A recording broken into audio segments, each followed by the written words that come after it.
This is Casey Daniels from Inca Group. Here making this documentation for you on how to manually rebuild the commerce categories bar without using the categories placeholder. So we're in the configuration record. Once you configure it, which you get there, you go Commerce, Websites, Configuration, configure the site, and once you're inside the record, then you go to the Layout tab and the Navigation sub-tab. And what we're going to be asking you to do is to remove this categories placeholder, which is essentially what makes the navigation bar dynamic because the commerce categories are listed in another section of the Commerce tab. But instead of having this here, we're going to be rebuilding yours manually, so we're going to need to remove the categories placeholder, and you can do that by selecting it, hitting remove. We're not going to do that at this time.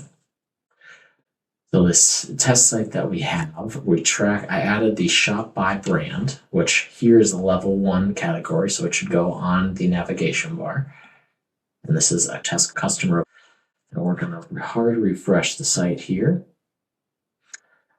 This level 1 shows that it's going to be on the first level here. And then Big Easy is a level 2 commerce category, and we'll show you that in a minute.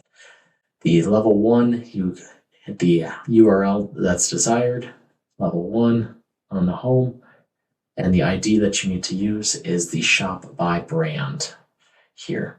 You don't need to include a parent ID if it is a level 1 because there is no parents to the level 1. Level 2, Big Easy Tobacco. You need the URL added here and choose the level 2 with the ID identifier for when it is a parent or housing another commerce category. And the parent ID, what links Big Easy to shop by brand is this parent ID. So making sure that this connects here is imperative.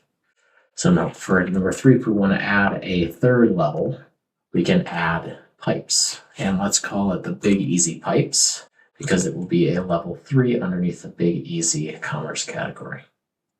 So that, let's go like this, take out the slash, and name that one as an ID there. It's not necessary, but we're going to include it for the sake of training. And since this is level 3, whose parent is Big Easy Tobacco, we're going to include the Big Easy Tobacco as the parent ID, linking these two together. And then you hit save. And then in content management, cache invalidation requests, and then a new cache invalidation request. It's not necessary, but it's helpful. And then we're going to go back to the site that we were adjusting.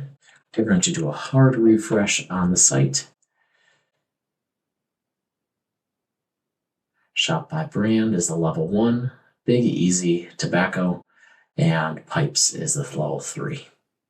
So that is how you manually recreate a navigation bar. Hope you enjoy. If there's any questions, we're here to help.